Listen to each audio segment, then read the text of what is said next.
Hi there, Okay. Danny. Do you have like an introduction prepared or anything? No, mate. That's far too high tech for me. I'll just do it off the top of my head. I'm a very talented person. But yeah, welcome today, Jonathan, for this video. Thanks for joining me. Well, thanks for having me. So just to introduce yourself, you are a FIDE rated player. Where are you from originally, Jonathan? So I'm from Stoke-on-Trent, but I qualified to play for Wales through my dad, who was born in Wales, and I've played for them since I was Mm, like 11 or 12 years old.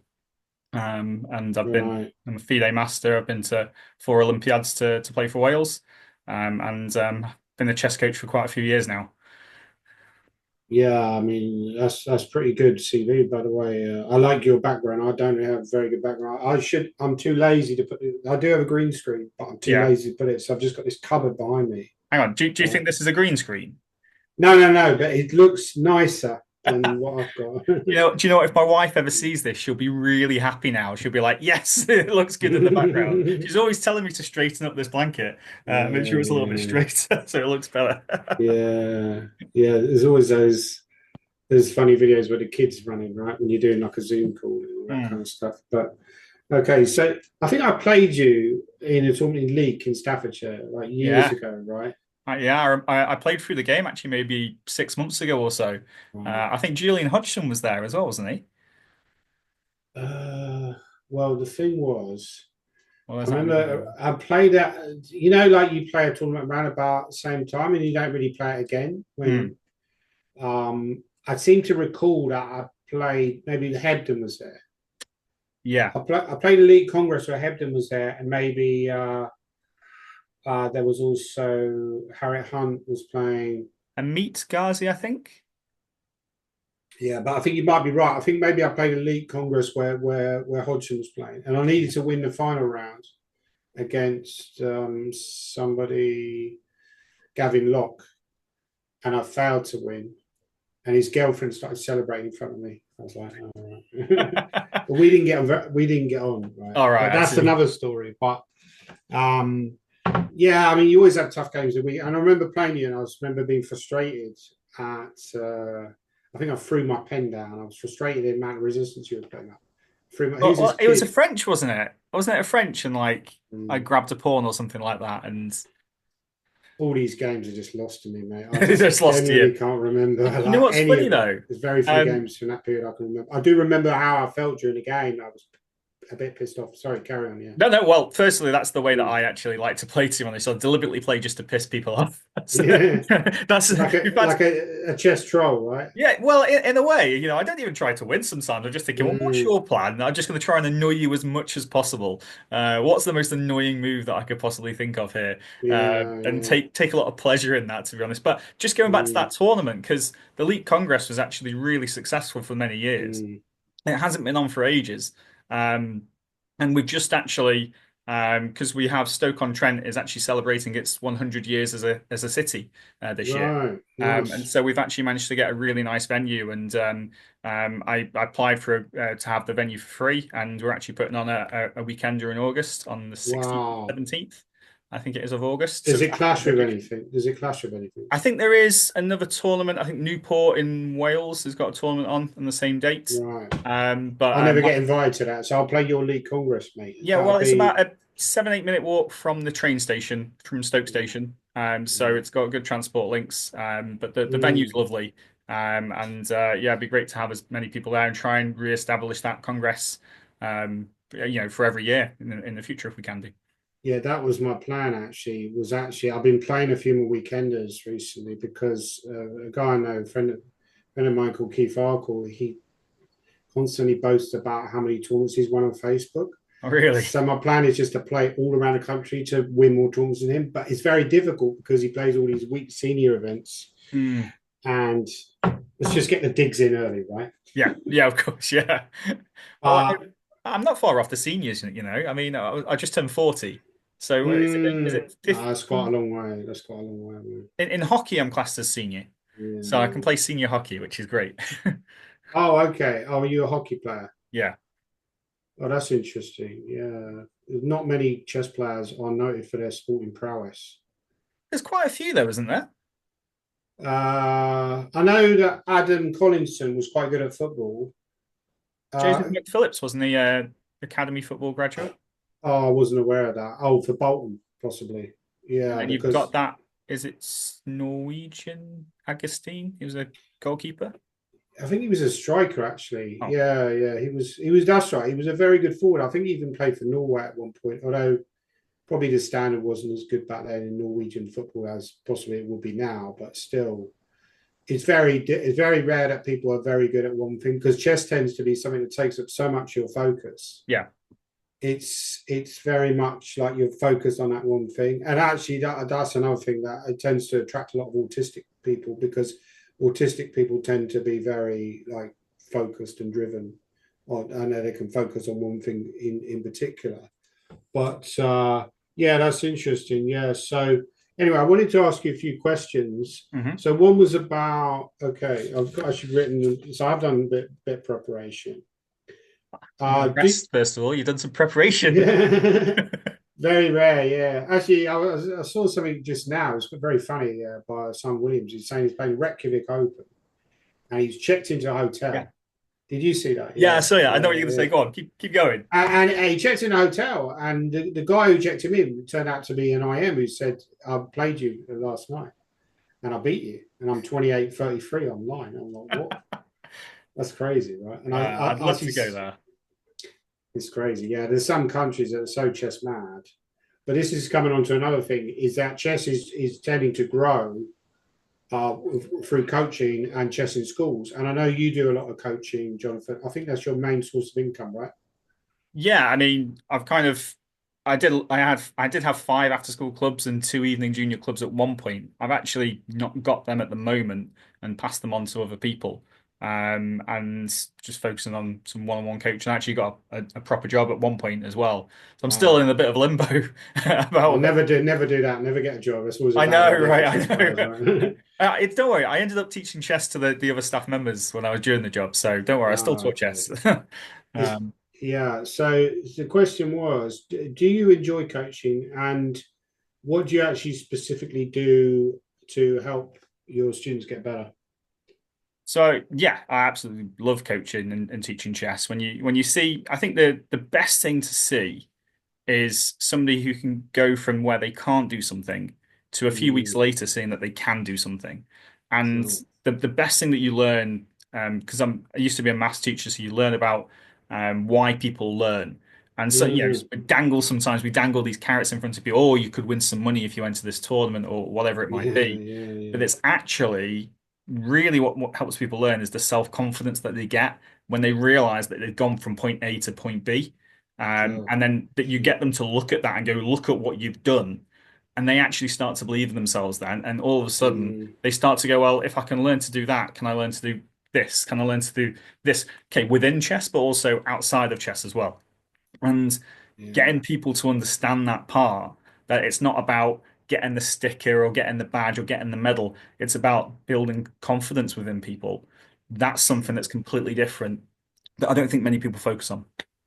yeah. I mean, I tend to find with coaching that I don't really enjoy coaching online that much because I find that you have to do some preparation for specific students, and you have to really think about how to coach. And I don't have any set material laid out. Do you have like a material that you've prepared yourself, or that you've got from other sources? I've got a lot of stuff that I've prepared, but Mm, to be honest, because it's so dependent on where the conversation goes and what the student says, you can't necessarily prepare too much. Sometimes you might think, you know what, I really need to teach this individual student about this, and therefore you have to go out and search for some material if you haven't mm, got it, or search for where it's saved on your drive. Um, but most of the time, no, it is a case of, right, okay, well, let's see what they say, because actually they're the ones that are actually, even though they don't realize it, they're technically in charge of what they want to learn. And you think, sure. how far can I push this person? And then it's a case of, even if you Mm, don't have it during the lesson, you then go, okay, write it down, make a mental note. I need to search for that resource for them next week, or send it to them afterwards and go, mm. based on our conversation, I think this would be a really good game for you to play through and analyze. or do these few puzzles based on that. And I think you can actually the actual hour lesson is kind of only a small part of the lesson. If you think about it like that, it's actually everything around it you can add to it. You're more just trying to get out of them what they actually know, what they don't know, what's the root cause of their issues, and really deep dive into their personality, shall we say, to Sure. try and find the I don't want to say mistakes, but maybe try and find the things that need to improve to get better at chess. So yeah, so you never go to them. Oh, this is a waste of my time. You've either got it or you haven't, and you clearly haven't got it. You No. never say anything like that, right? No, I mean the thing is Yeah. though, pe people have chess coaching for different reasons, Mm, and if you actually just take chess coaching, that's actually two different things that you're talking about there. One's chess, one's just coaching in general. So sometimes people have chess coaching. Okay, they say and they come to you and go, "Yes, I do want to improve." Of course, who's not going to say that they want to improve?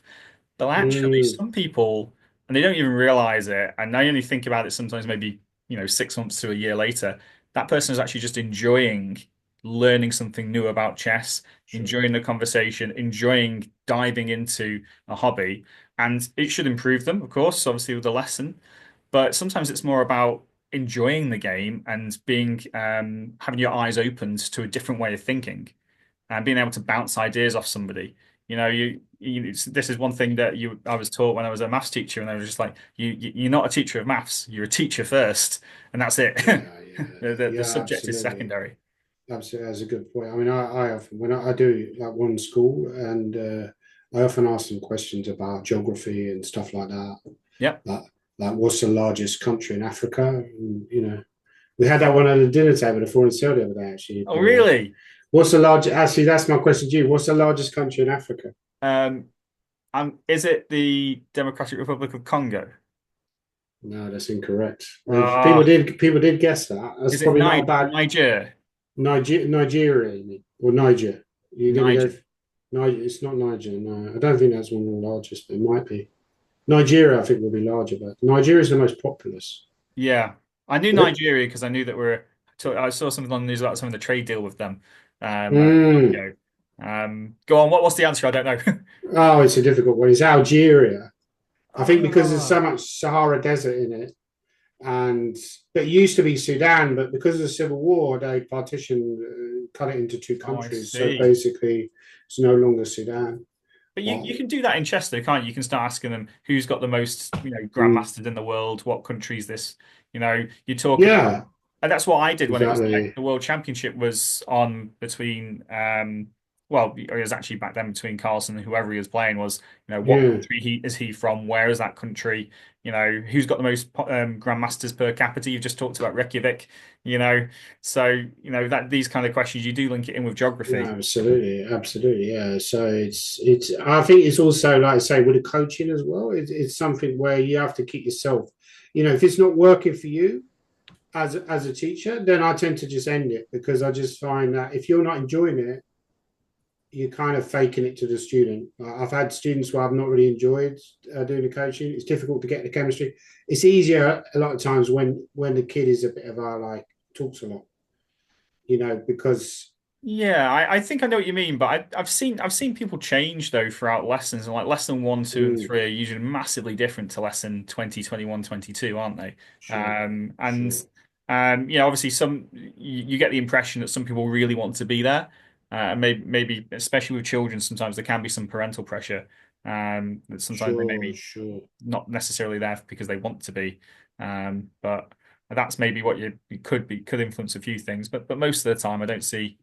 Sometimes if they're not necessarily there for the chess, sometimes you're still actually, especially if it's a child, you're still actually part of they call it a village, shall we say, of Mm, responsible adults that they can bounce ideas off. And sometimes you mm. never know, you might talk I about, don't think I'd be part of that village. well, I'll be the other village on the other side, you're right, the okay. irresponsible adults, right? Yeah, I mean, yeah.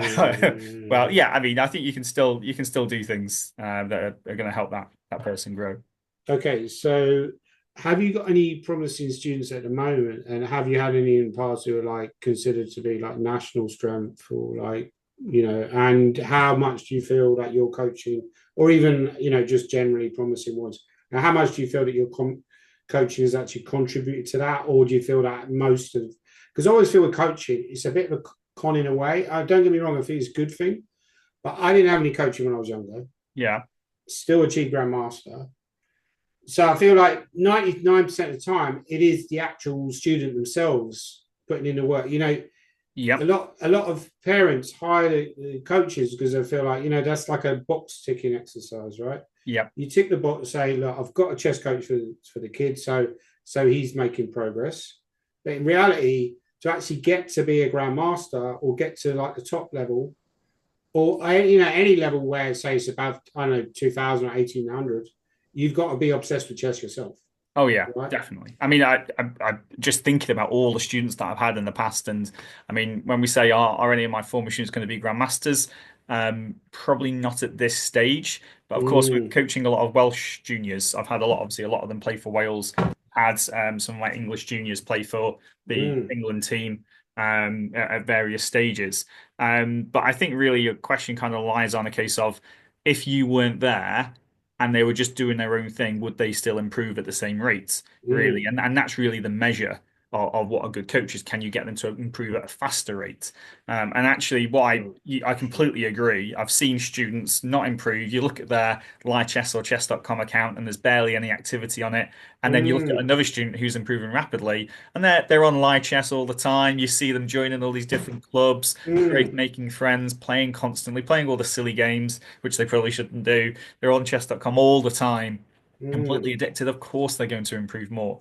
But I think it's more a case of what is our role as a coach, and our role as a facilitator, right? We do want to sometimes input information into these our students.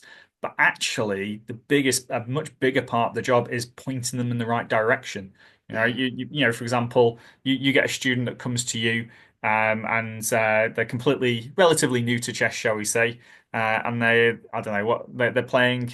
Maybe, I don't know, this is a contentious issue. Maybe some of your viewers will have an opinion. They're playing the London system. That's all they've ever Mm, played, and they don't want to play anything else, but they're saying that they want to improve. I, for one, would say, well, look, okay, I appreciate that you're playing it now, and playing it to the best of your ability, but should you learn some different structures? They're playing the Slav, for example, as black. They get the mm, same structure constantly. Our job then would be to say, look, you've got exactly the same thing, and while it will be good for your short-term results, long-term you need to embrace some different pawn structures. And I think for us, then you can point them in the direction of a book or somebody that's good with playing that opening, or in the right direction that need to go. yeah, because I mean, just to give you an example, I mean, I started doing a maths course because to get on a lot of these college courses, you need, or like a foundation degree, you need to have, because I never finished school. Like, I left school when I was 15, Mhm. right? So I never took GCSEs. So I never had qualifications at GCSE or A level until recently. Well, I mean, I still haven't got any qualifications at GCSE level, but basically, I went along to Northumberland College, which is in Ashington, and I completed the English course because obviously I'm not bad at English, right? I mean, I've written books. This is like, so like starter level, just to often to prove that people coming from abroad have got that ability to speak English or they're good at maths, right? Yeah. So they want level two at maths as well to get on to these foundation degrees, right? All right. But I said to the tutor yesterday that I'm probably not, I'm struggling with some of these level two questions because I just genuinely don't know them. It's not because I'm stupid. And he said, the first person to actually ask me to drop me to level one, even though that's really like almost a pointless qualification. But the point I was trying to make was that, it says long-winded, but the point I was trying to make was that I felt like what you really need, what I would really need for something like that is actually a maths tutor, like a one-on-one. So I feel like there's a limitation for a group lesson that I don't I just generally don't know a lot of this stuff. So I need somebody there with me, and I ask them questions, and then they're going to guide me in the right direction. I say, well, I don't know this. I don't know. I never needed that chess because I had like Yeah. enough ability that I could just pick it up myself. But with other subjects, and obviously with some chess players, they don't have enough ability that that they're necessarily going to pick this up that easily. So they need somebody to guide them. So I feel like actually, possibly, you could argue that teaching chess works better on an individual level. That I think, was I mean, first of all, Danny, I mean, seeing as I used to be a maths teacher, is this an advert? Am I in an interview as a tutor here? yeah. Maybe I could. Oh, I forgot about the maths. Yeah. Maybe I could hire you. So hire you to Um, do the countdown conundrum. yeah, I know well, there's a countdown maths bit. Yeah. I do like doing them to be honest. I used to use them as Mm, starters and endpoints in my lessons. mm, No, I think actually there's a big part when I was studying teaching, you learn a lot of the theory and pedagogical stuff behind it, and mm, actually it does um, go towards being there's a lot of group work going on, a lot of group work and shared thinking. And actually, I mm. think really in answer to your question, I think actually a mixture of both things. You know, you've got to Right. have the group work, and then you also got to have a little bit of individual work on the back of it. I think that's kind of like the Mm, key part because the thing is as well is that there's going to be other questions that somebody else will ask that will resonate with you just as well. And you can learn so mm. much from other people, and other people that are your peers from asking those questions and not feeling silly. And then you can obviously, if there's something extra that you need to know, but the rest don't, then that would be better on a one-to-one basis. And I think in chess, I think it's similar. I think group work is actually really good. I think people enjoy looking at puzzles together, enjoy studying things together. I was just Yeah, talking to absolutely. somebody literally the other day on the 4NCL about you know getting people that you can work with, and Mm, maybe play training games against and just discuss chess in absolutely. general. And I found Absolutely. that really helpful in the past, or at least enjoyed it. I mean, I assume it's improved me. I haven't obviously measured it in some actual way, but it's an Mm. enjoyable experience. So I think it's a bit of one-on-one work, but I think a lot of group work as well is also positive for you. Yeah, because I do feel like, even though I struggle with some of the questions, a lot of it's knowledge based because it's not like I lack ability. Like the guy said to me, your times table's good. There's clearly like a crossover between chess and mathematics.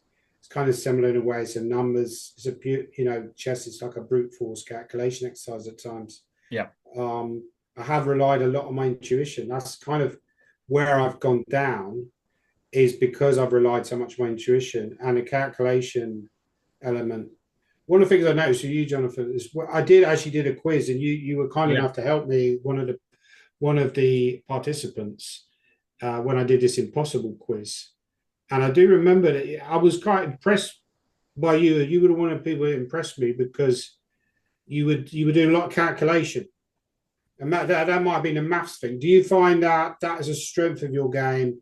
And if it is, what are the weaknesses in your game as a chess player? If you recall, Danny, I'm pretty sure I finished bottom of that quiz against other Yeah, but people. everybody, like Everybody most struggled. players, Yeah, most players got. I think Keith was at the top with like two.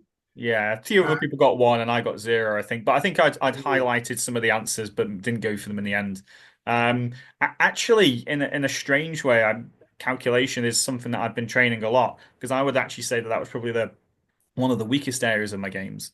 Um, mm, But I mean, this is the big thing though, Danny. It's a case of, I'm getting older now. Maybe my brain cells are starting to go. It's, where are the weaknesses in the game? And I'd say sometimes it's a case of trying to keep things too simple and not actually going for the calculation when you have to, when you need to pull the trigger and you have to yeah, go and yeah, win the pawn and risk it. Can I calculate the way to the end and do I have that winning mentality because I sometimes just want to kind of like sit in a position for 49 moves to be honest and just yeah, enjoy it. definitely. Yeah, I Yeah. mean, it's a tough thing because I think chess is a tough balance between calculation and intuition. Mm. And for example, I had a game at the weekend. I was playing a friend of mine, Richard Pert, and I lost. At some point, the nerves overtook me, and I stopped calculating. A critical moment of the game. And this has actually been the weakness for me and has kind of caused my rating to drop. Well, a lot of people's ratings has dropped in recent years because of the deflation system. Yeah. But my calculation was poor at the end of that game when it needed to be good. So calculation is such an important part of chess. Okay, I'm going to move on to some other questions now. What do you think about weekenders? Are you a fan of playing weekenders in general, or do you find them too stressful? And you prefer to do? Do you prefer doing coaching than playing? Okay, so first question, do I find weekenders stressful? No, not at all. I Mm, enjoy playing weekenders, but I'm not somebody that really goes and plays loads of weekenders, more so because I don't I play my local weekenders. So for example, local to me is the Crew one. That's a great, fantastic event that's run at Crew yeah. Alexander Football Club. And the good thing about it is there's lots of space between the boards. So I like playing there. I think it's in May. Um, Obviously, I'll try and if I'm running the Stoke one, I don't know if I'm going to be allowed to play in it, but I have travelled up to Manchester before, travelled down to Mm, Telford to play in the Shropshire one. But usually I don't play weekenders just because I prioritise something like, for example, the Welsh Championship's coming up over Easter, which is 4 days. The South Wales International. I try and play in Wales if I can do. And I wouldn't really travel and stay over just for a weekender. It's almost mm, like too far to go. If I can commute there, daily, then it's much easier for me with having the family back home, sure. and save the days that I need to be away for the special events like the Olympiads when when I get special permission to go.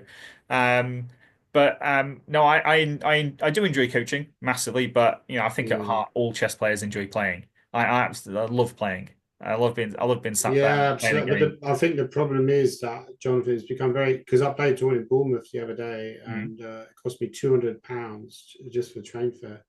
So a lot of tournaments now are almost you're priced out of even going there because it's so expensive. But you won it, didn't you? I want it, but obviously, Congratulations. yeah, thank you. I got lucky, but I mean, the thing is it's a big gamble, right? Because Yeah. your upside, a lot of these tournaments I end up playing, even if I win them, I will end up making a loss because I'm just trying to win them to kind of boost my confidence. And, I think it's a good idea actually to play a lot. And I think it helps if you're a coach or a writer to Yeah. play a fair bit because you've then got practical examples which you can tell to students. Okay, another question is, are you a fan of freestyle chess? And do you think there's maybe room for me to become the first freestyle chess coach? Because there's not. So yeah, I am actually a big fan of freestyle chess. Mm, I did actually start playing some games a few weeks ago, just online, just to try and understand the rules myself. I haven't delved into it in a big way.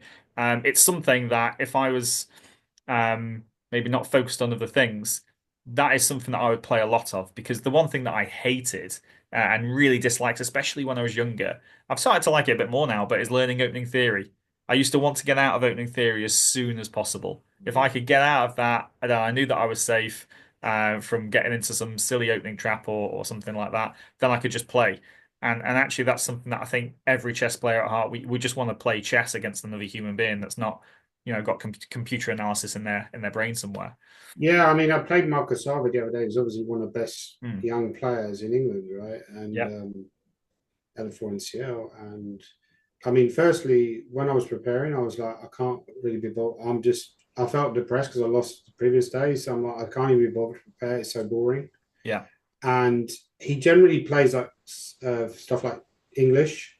So I didn't really prepare for that game yeah.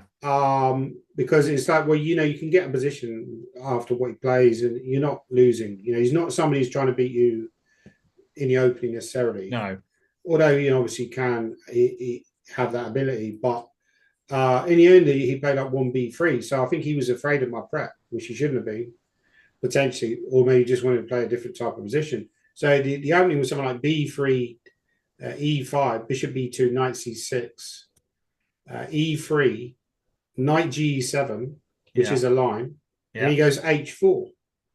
So we've already got like a kind of freestyle chess position that's never been seen before, almost, right? Oh, because knight G6 H5, right, is the idea. Yeah, I think he's playing. So H4 is obviously a perfectly legitimate strategy, and it's just interesting because it led to a position that was kind of unique, but it's so typical now with chess that you just spend it.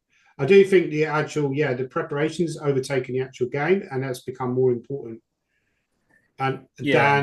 than the actual game.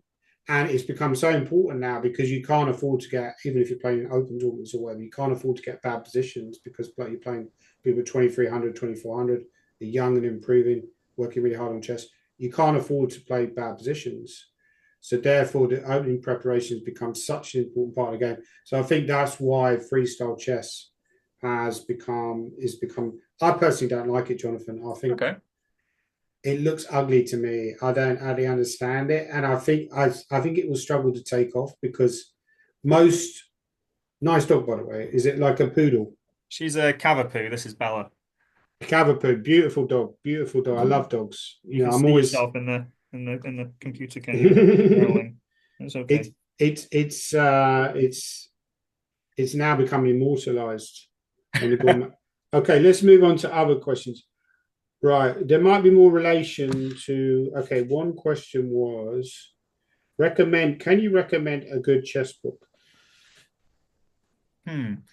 Do you know what I'm just looking at the books that I've got on my shelf at the moment, and Mm, there's been some fantastic books that I've gone through. Do you know what? I really liked Jonathan Hawkins' book Amateur to I Am. mm. I really like that one. Obviously, of course, the one that you've produced with me, yeah, Oh, Danny, as well. thank I've you, been through mate. that one. Yeah, yeah. But the one from my childhood that I absolutely adore is Positional Play by Dvoretsky and Yusupov, and that whole series Mm, of books. I think when I was 13, 14, 15, I remember thinking, oh, I'm awesome at chess. I can do all these yeah, tactics. I can yeah, calculate, as you said. yeah, I've got my openings set, shall we say. I know some endgames. And then I picked up that book on positional play. It's pink, and for a young boy, I remember thinking, "Oh, it's pink. Why did I want this?" yeah. You know, and it just blew my mind. The fact that there Yeah, was things yeah. that I was thinking that didn't even know existed were Like in that book. prophylaxis and stuff like Yeah, that. yeah, exactly. That's one. I think I actually in my coaching I actually use that one of that position to actually with Mm, some of my students just to introduce them to a new concept. And I reference that book and I say, look, you're more than welcome to go out and buy this book because I still think it's amazing. And I think sure. it was also good. It kind of linked into a lot of my openings. A lot of the openings were from a Queen's Pawn, which I play, so it also helped in that way too. But that to me, it's completely moldy at the moment. All the pages gone brown and everything. And I put the dates in on the pages as when I went through them. Mm, mm. But because I went through it so many times, there's like three different dates that you can see. So yeah, that's my favorite book. Yeah, it's interesting you should say that because I brought some Chessable courses recently, do a review of them, and but basically because it's quite expensive to buy like with a video, so Yeah. there's only one I bought with a video, and that was by Toff, which wasn't a bad course, but I bought this Kramnik course, which I thought was a pretty good course, and even though he gets a bad press Kramnik because he's a bit of an arrogant guy, and Mm. But he obviously knows his he's. stuff though, doesn't he? Oh, completely. He's a great chess teacher. And he actually had a chapter in that book where he discusses how um he approached the Dutch defense and how he played the Dutch defense. It was tremendous, so he's actually contributing. But also brought a chessable course by Yusupov. I was a little bit disappointed with it because it was all like simplified and it was but yeah, I remember his stuff with Dvoretsky was tremendous. And I remember I was recommended that by a guy called Philip Morris, who's an international master. And he said that will improve your chess. Because one of the weaknesses with my chess, uh, which is addressed a lot in the Dvoretsky books, is endgames, Mm. is like basic technical endings that my knowledge, I think my talent level and my intuition is okay. Basic calculation is okay, but knowledge is lacking in sort of technical positions. Yeah. I'm looking up there on my bookshelf again. I can see Mm. Dvotsky's Endgame manual that I barely had a look at because I looked at a Yeah, few pages of just like maybe not yeah. yet. But I think I went through a phase where I was doing a lot of studying on endgames, and the weird thing is that in my games I was Mm. then deliberately and this is there were better moves deliberately putting myself into a pawn down rook and pawn ending and Mm. trying to draw them because I was choosing to go into these rook and pawn endings for absolutely no reason when I didn't Mm. need to. There was actually better moves on the board, but because I was doing the end games, it had built up my confidence that knew what I was Yeah. doing in playing them, and therefore I deliberately went into them, even though I shouldn't have done. So if you do some work on it, I know that I think Matthew Sadler said he had. a few hundred positions that he used to go over all the time. Obviously, he doesn't do it Mm, anymore, I should imagine, but in his heyday, that's what he used to do. I think that's something that if you did that, Danny, then that would improve you. well, I think so because I've I did a book actually a while back. I've written so many books now, but I mean, firstly, I probably should have just done Making the Castle King Part Two, Part Three, Part Four because that was really the only book that I wrote that actually sold pretty well. Yeah. So I probably should have just kept writing that book. But yeah, I did this book and I talked about how my technical side. I didn't know how to make the knight and bishop versus king, which is crazy when you're a GM. Mhm. That you don't know how to do it, even know how to do it. And I said I went to a tournament because I was doing so much work on end games. Went to a tournament and I actually played. I won my first 6 games. Round seven, I lost to Mark Hebden, but up till then I was playing really, really well. I was a bit tired in that game, and obviously he's a difficult opponent, and I collapsed. But we tied for first for 6 out of 7. But I remember the first 6 games was playing tremendous because I was thinking, I wasn't putting myself under so much pressure to win in the opening because I knew that I had that ability in the lockout to, convert the advantage in the end game, and that gave me a tremendous amount of confidence. So I think, having look, and also you approach positions differently because you're like, well, actually, I can swap queens here because I like technical positions. Like you're saying, you're looking for an opportunity. Like you were saying, you're looking for an opportunity to get to a rook and pawn endgame. So I think that is something that probably going forward I need to work on a lot more. But okay, there's two more questions. So one of them I wrote down: are you fed up with weak grandmasters bragging about their tournament wins on Facebook? I can't think who you might be might be referring to here, Danny. Well, there's two. There's two. There's There's that two. awful Gormally guy, and there's that Arkle. No, I mean to be fair to Keith, I mean he's doing well because he's in his mid 60s now, like 63. To still be traveling around playing so many tournaments is a Yeah, tremendous achievement in itself. no, I don't feel bad about them bragging about it. I mean, apart from Mm. this Bournemouth one, I mean most weekenders. I mean it's not exactly compared to what it used to be. It's not exactly a well-paid thing No, anymore. no, And no. it does kind of just shock me when obviously even before my time and it's that used to be what £500 first prize and stuff back in the 1980s. Is this or Absolutely, yeah, yeah, and to think now it's actually come down since then. So when you take into effect, inflation, it's actually what would £500 back then be worth now? As a first prize, it would just be I don't even know what the inflation you'd use on that, but it's definitely not going down yeah. I mean, compared to where it was. I think it's the case now that even if you play in Europe, actually, a lot of tournaments in Europe. You get your room. Like, as a grandmaster, you might get a room that you probably have to share with somebody, which isn't ideal. But even Yeah, you just get in the room, you're not getting anything extra on top of that. So you play the tournament, you might get the food as well. yeah, But these tournaments are so competitive. Like I'm supposed to play Alicante next week. But Alicante is, like I'm probably 40th seed, right? yeah. So it's probably going to be about 10 prizes. I think last year, even if you got 7 out of 9, which is quite tough to do, you weren't even guaranteed to win a prize because of the tiebreak system. So there were players on 7 out of 9 who didn't even win a prize, which is crazy. Yeah. I know that Keith sometimes played the South Wales International. I didn't know if that was one that you ever thought about playing. I don't know what conditions they offer because I don't get any conditions for playing in the tournament. But I think a lot of it depends on whether the organisers like you. And uh, um, I've had a good relationship with organisers, but it's probably not a great one because I think I'm considered to be slightly aloof.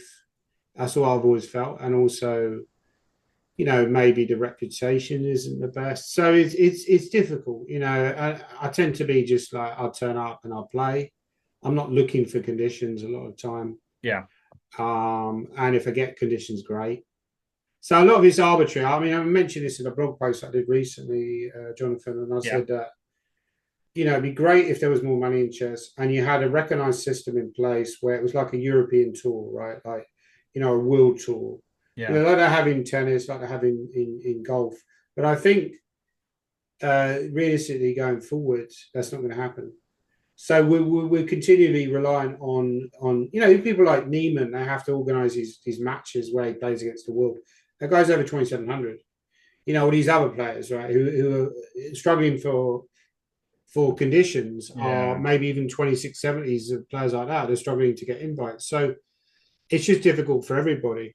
Well, I But think what we need to do though is we need to start like taking things into our own hands. If somebody else isn't going to do it, then we've got to go out there and do it. I mean, I'm pretty sure I complained to you on absolutely. Twitter about the Welsh Championships over Easter. It's £300 first prize, Oh, um, you mentioned that, right. which So yeah, is what is the field looking like, Jonathan? So um, I can show you. Hang on a minute. Let me just share my that'd be screen. great. That'd be great. Yeah. So here we have. Can you see my screen? Yeah, I can see it. Yeah. Yeah, so the Welsh Championships takes place over the 4 days over Easter. So it's a 4 day tournament. So there's 7 games. We get one game on the Right, right, Sunday. right. Normally on the Sunday, by the way, we normally get an Easter egg at our board, which is really I'll just go just fantastic. for that. I love Easter Just eggs. that is it makes everybody's day. If I think one year they didn't have them though, and I was absolutely furious with it. But of course, it determines who our Welsh champion is, and obviously the under 21 and Welsh ladies titles there. But there's also an open tournament as well alongside it, so that is basically anybody can enter that part as well. But the entry fee is well £45. Well, £40 now for the open, 45 for the championship. But £300 first prize, 250 first in the open. So there's only two sections, and then obviously second and third. But the entrance at the moment, so if we go to the closed section, so this is only allowed for Welsh qualified players. Um, Right, so right. there's actually 21 in the this section, which is pretty good actually. Sure. That's where I'd expect it to be. Mm, So I'm third seed at the moment. I don't think Dan Kozizek is going to make it, but we might not know until next week when it happens. So he would push me down if he does enter, but we're not really expecting too many other entrants. Maybe Ethan Rathbone Jones might join in. But there's so Bent Sackmenu and Cave, they're quite young and up and coming, so it's good to see them mm. high up. And I'm sure with Ethan as well, he might be kind of like pushing some of us as higher rated players. But obviously, Jose's still the favourite, being the only IM in the I tournament. played him, I think I lost him last year in the foreign seal. It was eventually got down to Queen versus Rook, and that was like the only time I've had it since I had him when I was a kid. I've never had it on the better side. I've Yeah, only, it can be. It's really hard. Have you tried it against the computer? no, but I've heard it's quite difficult because it will somehow put the Rook in a place where you can't win it. Oh, the computer's just a Mm. menace. It really is. I tried it and it had been there for ages. And I was trying to follow a manual alongside trying to play against the computer with a massive time. I just still couldn't do it. I had to literally follow something move by move to get there. It'll probably get to Um, the point soon where you'll be out, humans will be underdog as Queen versus Rook when we've got the Queen. Yeah, not sure about Yeah. that, but yeah, Well, that's a we could slight get close. exaggeration, We but could get close, couldn't we? But yeah, so we're mm, playing this and have 7 games of chess. And to be honest, it's great to be down there. And actually, obviously, most of the guys there I already know. We're all quite big friends as well. We're gonna have a big good, social event good. actually on the Saturday night. Where last year I said I got some boards and clocks in the boot of my car, and so right, we're going to the pub. Played some blitz chess, Mm, played some bug house. We had a fantastic time, and they've invited me back again. So I'm going to open it up to everybody that's taking part in the tournament. So hopefully people come on the social event that I'm kind of planning. Um, great, yeah, but yeah. the open That's what chess section, is all about. It's it just is about the social. Yeah. open section's grown since the last saw it. So there's 28 entrants, which is better than what it was, which is 14 boards. But this really should be up around 50. The entrance in there. So this is Yeah. you don't have to be Welsh to enter into this part. You could be any nationality. And So I 7 games. could play in. I can't play Yeah, in the closed championships, is what you're no, you saying. can't. But I could play in the Welsh Open Yes, you and win could. the Welsh Open. You And, could do. and when is it? This Easter. It's next weekend, next week, so it's free. Oh, I'm going away then. But Yeah. yeah, I mean there are a lot of tournaments on over Easter, right? So it's. But I think what the issue you're addressing really is the fact that there's a lack of sponsorship there Yeah. towards Welsh chess, right? Yeah. And Which is worrying because 300 is a very small amount. Obviously, don't get me wrong. I'm sure the organisers are making an effort, but oh yeah. £300 is a different. It's difficult to justify that when you're playing 4 days. Yeah. So it's expensive for me as a GM. That's the thing I complain about conditions. But in reality, I'm getting conditions a lot of the time. I'm getting free entry, or I'm getting my hotel room, compared to a lot of players who just never get any conditions and having to pay everything Yep. every single tournament, that's a lot of money. I mean, I get lucky because I stay with my friend Alex, so therefore Mm, I'm very fortunate. But if I didn't have that option and I had to pay for 4 nights of hotel accommodation, it mm. just makes absolutely no sense for me to travel down and play in I, this. I would prefer that though, because I haven't got any friends, so I'll just stay in a hotel. I'll be like, I'm not sleeping on your sofa, man. You're just going to kick me out anyway. So I'm just going to stay at a hotel, bug Yeah, out I in front mean, of the TV. the thing is though is that we look at the championships here, and it's this is the national championships of Wales. Now, Yeah. okay, complaining about prize money, okay, it's not that, it's not even that. I don't want it because I want more money. We're playing for the title. We want to be Welsh Mm, champion. That's why we're playing. But it's more I guess when you compare that prize money for 4 days work, but then you say 4 days work, well, that's actually 2 more days or two and a half, a day and a half more arbiter fees that you have to pay, fees for the venue that people have to pay. So it makes the tournament harder to run for the arbiters, and they're doing their best. But I think we really do need some better sponsorship, and for newer venues to be found that are going to charge less rates, perhaps. And we need more companies to get involved. I mean, haven't we seen a massive amount of more people playing chess recently, especially with the grant that the UCF have got. Chess is on TV with Chess Masters. This whole backdrop, we've got more people playing chess, and yet we still haven't seemed to be able to access that to put on or make it more financially sound to play in these tournaments. yeah, I mean, it's an interesting issue to address because, for example, you mentioned the UCF received money from the government. Now, I heard that this money was being retracted because obviously Labour got in, and even though Rachel Reeves is a chess player herself, Hmm. the Labour government have made a lot of cuts. And one of these cuts is like, we're giving money to chess players. Why the hell are we bothering with this, right? you know, we're not mugs. We're not giving any money. So that's a shame because I've heard that the money is not going to continue. Now, whether that's true or not, I don't know. You also mentioned new people coming into chess. The problem is that there's a lot of money sort of funneling towards maybe online streamers and stuff. However, this isn't necessarily reflected in over the board. So people are watching people like Nakamura, and he's making money from that, or watching Levy Rosman, he's making money from that. But that isn't necessarily reflected in more over the board money. Then I think what we need to do then is we need to make sure that we're selling it right. I mean, if you've got somebody that's they've only played online, they haven't actually got an over the board rating. And so actually what we need to be Mm, doing is selling, look, come and get your first rating, join the ECF, join the Welsh Chess Union, and you will have your games rated. Just having yeah, that part for a start is something that we're giving them. They can see their name now with a number and then try and improve it. We've got to be sure. selling these things. I mean, I think the one thing that I've noticed is that the UCF does do a decent job of giving value for the membership fees that you have to pay. They got the newsletter every month But as well. one thing I thought of yesterday, Jonathan, because obviously with FIDE, you're an FM, right? Yeah. So did you have to pay for your FM time? No. You didn't pay, but I think people do pay for like IM and GM and some titles, right? Yeah. The FIDE charge. What I was thinking was one way that ETF could raise money actually, and also motivate people, is create national titles. So you could have like English GM, right? Yeah.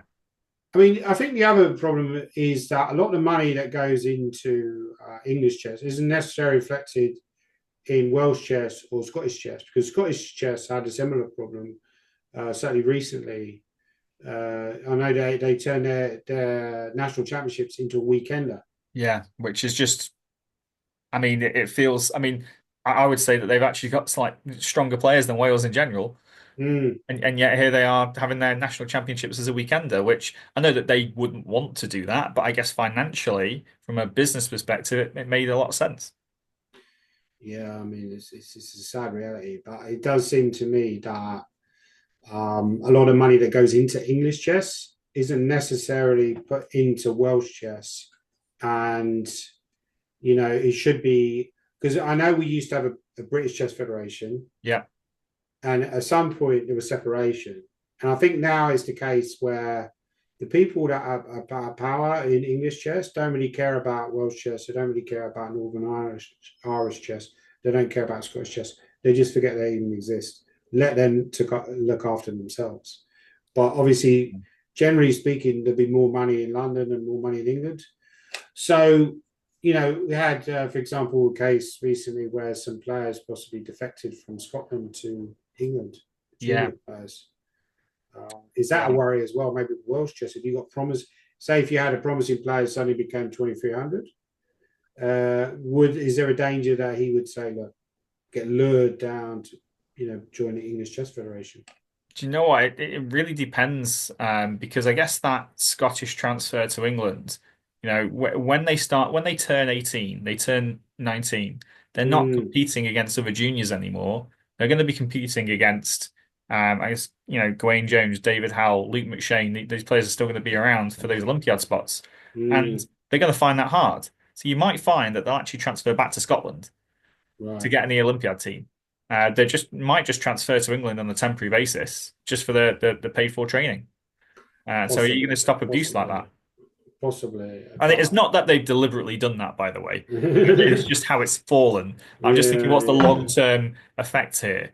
Because England, there's so many promising juniors. I mean, we played the team in the 4NCL on the Saturday. We had two, it looked like 10 and 11-year-old kids, like 2,200. And I'm thinking to myself, how? And of course we know it's so possible now, isn't it? They're so I young. mean, it's funny actually. I was sitting on a bus yesterday, and this kid came on. He started throwing a tantrum because his mum wouldn't let. Because basically the bus was pretty full, so like everybody, how you get two seats in a bus, Hmm. and there's almost everybody just sits in the one where there's two seats until it Yeah. starts getting more and more full. So at that point, it's like everybody's like in a one on their own in a two seat. But C comes and sits down, and the kid's throwing a tantrum because he can't sit uh, on his own. He just wants to sit on his own. He doesn't want to sit with his mum, right? But they're all taken. All these seats are taken. So actually offered my seat. But I was thinking actually, given this kid, he's wearing glasses. He's obviously pretty intelligent, right? He's throwing a bit of a tantrum, so he might be slightly on the spectrum. I was actually tempted to say to the mum, like, here's my business card. Do you want to join the chess club? Because it's like a recruitment officer for different. Recruiting already, yeah. Yeah, but okay. So I think we covered a lot of topics actually, and hopefully we've provoked some discussion. Hopefully, maybe we can have another session like this again in the future Yeah, and of talk course. about maybe the aftermath. Maybe you could show you some of your games from the Welsh chess and we'll Yeah. analyze that. There's one other. I did have a quiz question that was related to chess because I saw this on Reddit the other day. People at home can think about this maybe by pausing their video. But the question was, it wasn't actually a question, but somebody posted something and they said, and it made me think of a quiz question. Can you name the three players who've been over 2,700 who are no longer with us, who have passed away? So it's three players. So obviously, a lot of players in the past have been over 2,700, right? It's a very high level. Several players in So, England. Gashimov, Correct. Vugar Gashimov. Very good. Very good answer. Yeah, that's one. Um, That's one a lot of people would struggle to get, actually. and then we just You got lost. two more. You got two more. Didn't we just lose for risk of looking like a lemon? Was it Smyslov? Spassky. Spassky. But Spassky was never Spassky. published over 2,700. Was he not? No, he was never. Yeah, it's one of the things that people often. So Spassky was never published. Jan Timmer was never published over 2,700. He's still with us. Victor Korchnoi, who's obviously died quite a few years ago, he was never published over 2,700 either. But there's two more. There's two more.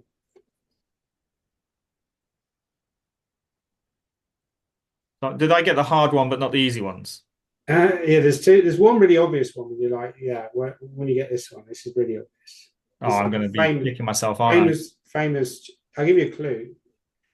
Actually, both of the two names were former world chess champions. Yeah. They're both former world champions. So Okay. all you have to do think about is So former world I'm champions. guessing Fisher was published over 2,700. Correct. Correct. Um, So he was at the highest at the time. I think he was 2785 in 1970 or something, 1971 or something like that. But he actually dropped points because he won a match against Spassky because Spassky was low rated. Mhm. He didn't win it by a high enough margin to maintain a rating. So I think when he sort of retired, more or less, he was below 27.85. But that was his peak until Gary Kasparov came in. It's all right. I'm also trying to think about who's actually passed away. Do I Yeah. actually know if these people are still alive or whether they've actually won or Yeah. not? Well, Karpov's Um, still going. Karpov's still yeah, going. He's it did been, cross my mind. I think, is he alive still? Yeah. he's still I going. He's still actually met going. Karpov actually at Oh, nice. the Yeah. World Youth Rapid Championships. It was in Euro Disney in France. Oh, Um, yeah. and Yeah. yeah, he's that was it was only brief, but that was Did he invite you to his magic mansion? no, he didn't. No, my parents were with us, so Okay, I didn't right. get that Yeah. invite, unfortunately, Danny. Oh, Is that what good. happened to you? Or Yeah, he invited me to his magic castle, Neverland, Neverland. No, no, I'm joking. okay, so who's the last one? So world champion Petrosian? Now he was never published over 2700. I think his peak was something like 2660. He was actually born in Georgia, Petrosian, Was and he? he died around about the same year. He died in 1984 of stomach cancer. So he was quite a young man when he died, actually. Unfortunately, same year as Richard Burton died, famous Welsh actor. They died around about the same time, actually. And yet you can't do basic maths. I can't do basic maths, You yeah. can answer all these quiz questions. Yeah, but of course, Um, Richard Burton was in that film 1984. He played he played a baddie, O'Brien. ah, I don't know who it is. Is it? Okay, it's a tough one. Yeah, it's Mikhail Tal, Oh, actually. do you know? I've just looked at my book up there, and it's the life and Uh, games of Mikhail Tal. And I thought, should I say it? I thought no. I'll say, oh, damn it's a it. tough one because a lot of people, Mikhail Tal actually in his peak period was around about early 1960s, but at some point later in his career, he started to become much more solid, Hmm, and he got over 2700. So that's interesting. So maybe it's just like because he was actually probably a more naturally gifted player yeah. than someone like Korchnoi, who was like more of a workhorse. But that's an interesting question. I'll leave it there. But I think there's an interesting question. Who became 2700 first? Was it? I think Karpov was the second to get over 2700. But was it third? Was it Kasparov or was it Tao? So I might leave that for the viewers. But Yeah. yeah, I think Um, we've covered pretty much everything, mate. So yeah, no. Thanks very hmm, much for having me on your show, Danny. that's all right, mate. Yeah, yeah. Thanks again, and hopefully if I can be bothered to get round to it, I'll upload this over the next few days. I'm a very lazy person, mate. So, but yeah, please, yeah. Thanks again, and hopefully we can do a similar broadcast in the future. Cheers. I'll update you on what happened in the Welsh Championships too. Bye All right, bye. mate. Thank you. Bye.